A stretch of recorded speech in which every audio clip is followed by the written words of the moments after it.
In this video, we're going to see the preparation for building a pole barn, part 1 of this project. Now, I love my boat shed.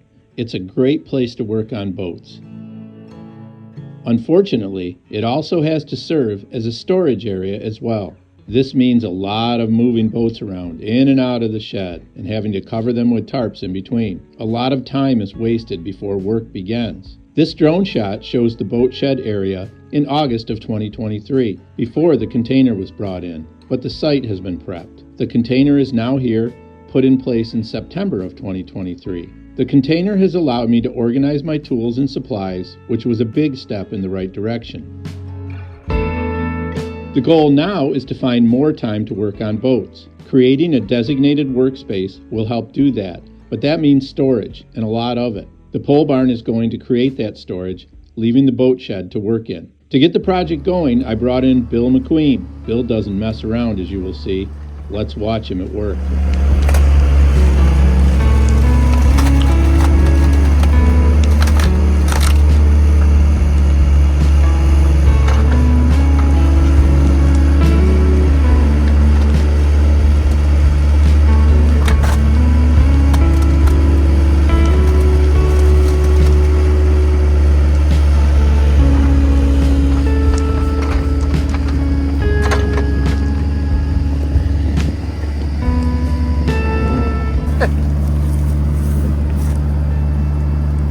Hot already.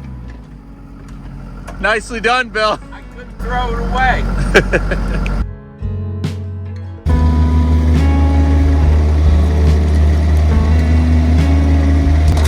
Hey, don't scratch the chrome.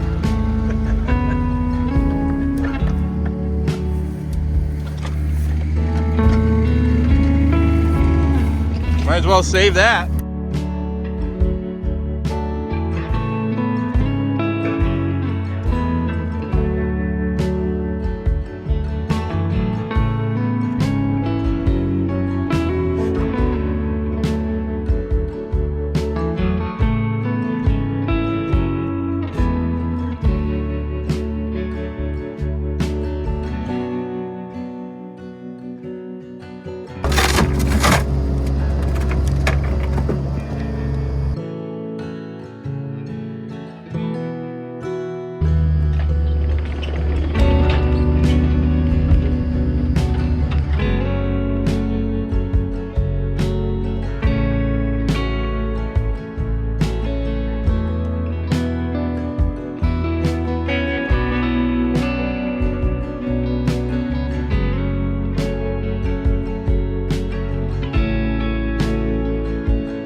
Did you see that both of those tires are still inflated?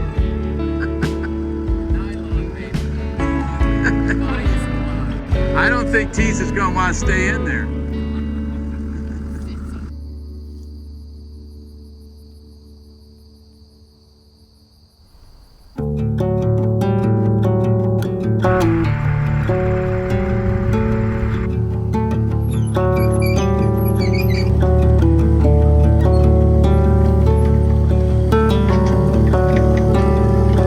All right, get out of there.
Bill is digging holes that are 48 inches deep. Into these holes we are placing sonotubes that are 10 to 12 inches in diameter. The sonotubes are connected to Bigfoot plastic footer bases. The bases were either 24 or 28 inches in diameter. This system saves a lot of time. With our clay soil and constant water in the soil, I worried about the sonotubes lifting up during our freeze and thaw cycles. That would definitely affect the building in a bad way. That won't be a problem with the shape of these. The footer and pier are poured at the same time. We began in the morning and had 25 completed. That's holes dug, tubes in place, and backfilled, and they were ready to be poured by that afternoon. 4 of the tubes are for a separate project on the property, but not this building. Once the sonotubes were in place, we used a laser to mark the top of the sonotube and then cut the tops off with a handsaw, so all the tops were level.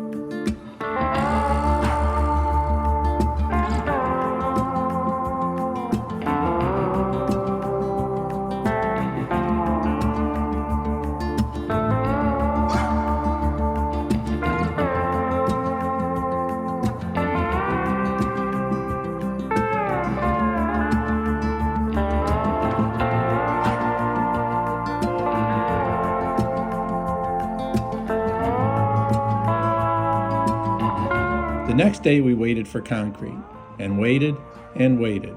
The actual pouring process only took several hours, which was a good thing as the concrete arrived in the afternoon. Each pier received a number of fiberglass rebars that were 4 feet long, at least 4 of them per tube. The last item to be added was a heavy-duty steel bracket to hold the 6x6 poles in place. The bracket has 4 rebars welded to the bottom, which are pushed into the wet concrete, making them a permanent part of the pier once the concrete cures. String lines were used to make sure that the brackets were in line with the rest of the row.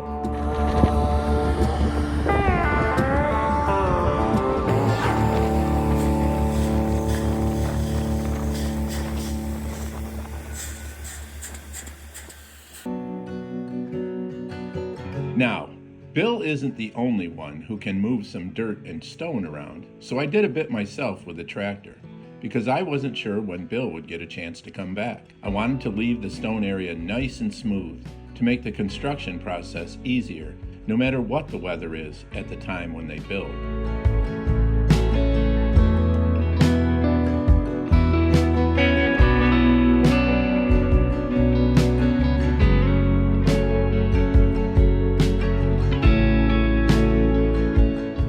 As you can see, Bill did make it back to smooth out the surrounding dirt very nicely. Thanks, Bill. We would like the area around the building to be able to be mowed easily with our zero turn. So after the building is done, there will be some more leveling out to do between it and the road, next summer for sure. Things are looking pretty good around here, with the pavers and fence pretty much complete. Bill even dug out the ditch around the house to help with the runoff this winter and spring. That's it for the WBE in 2024, but we'll see you in January with some more wooden boating experiences.